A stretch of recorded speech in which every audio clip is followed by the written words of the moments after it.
Welcome back to my. আজকে আমি meet up করতে যাবো গান্ধীঘাট। ওই জন্য একটু পাটু ফুটকা চাটু তরকারি দিয়ে ভাতটা সাঁটে দিলি। আর আমি একাই যাচ্ছি না, আমার সঙ্গে ক্যাপ্টেনও যাচ্ছে আর তার সঙ্গে রোহিত আর চামটিও যাচ্ছে। তো আমরা সবাই রেডি হয়ে বাইরে গেছি মিট আপে যাওয়ার জন্য। MT-14টা নিয়ে যাবো আমরা মিট আপে, কিন্তু এই MT-14টা আমার লয় ভাড়া করে এনেছি। তারপর দেখো MT-14 পেটটা ভরা নিয়ে চলে গেলি গান্ধীঘাট, কারণ ও খালি পেটে যেতে পারবে না। MT-14 পেটটা ভরা নিতে তো ইমাল খাদিতে ছুটছে। We we we we. मैं तो रास्ते से जा रहा था, মাঝে রাস্তায় দাঁড়া টাঙ্কি খালি করে দিলি। তারপর টাঙ্কি খালি করে ঢুকে গেলি মেদিনীপুর টাউনে। মেদিনীপুর টাউনে ঢুকতে খাঁচে চারদিকে পেঁপা পেঁপা শব্দ শোনাচ্ছে। এখানে অল্প শান্তি নাই, এর থেকে তো আমার গায়েই ভালো।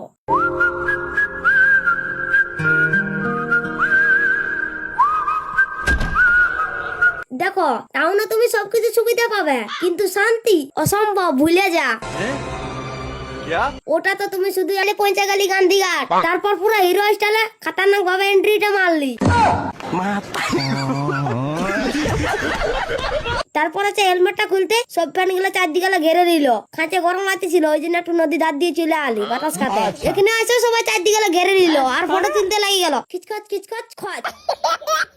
ওমাগো খাঁচে গরম লাগতেছিল, তখন এই দাদাটা চম্পাকা পাইলো না, ওই জন্য চম্পাকা নিয়ে আইলো। তখন চম্পাকা নিয়ে যায় নদীর ভিউ দেখে দেখে ছাঁটে দিলি। তারপর আবার এই দিদি গিলা আইসক্রিম এনে দিল।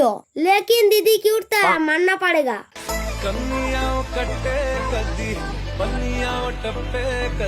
এ দিদি গিলা আমার কাছে আসতে লজ্জা করতেছিল, ওই জন্য আমি ওদের কাছে চলে গেলি। তারপর ওদের সঙ্গে হাত মিলে 2-4খানা ফটো তুলে নিলি। 1 2 3 4।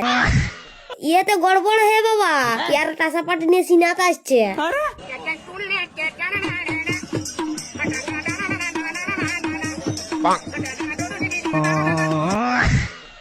তোমরা বলছি আমি অনেক বাইরে হয়ে গেছি, তাহলে বিটিছানা গিলা আমাকে চিনতে পারছে না কেন?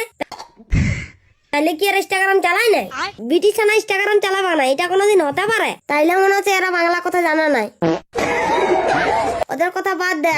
তো গাইস আমাদের মিট আপ শেষ, এখন আমরা চলে যাচ্ছি ঘর। তো গাইস ভিডিওটা ভালো লাগে থাকলে কি করতে হবে সেটা তোমরা তো জানোই।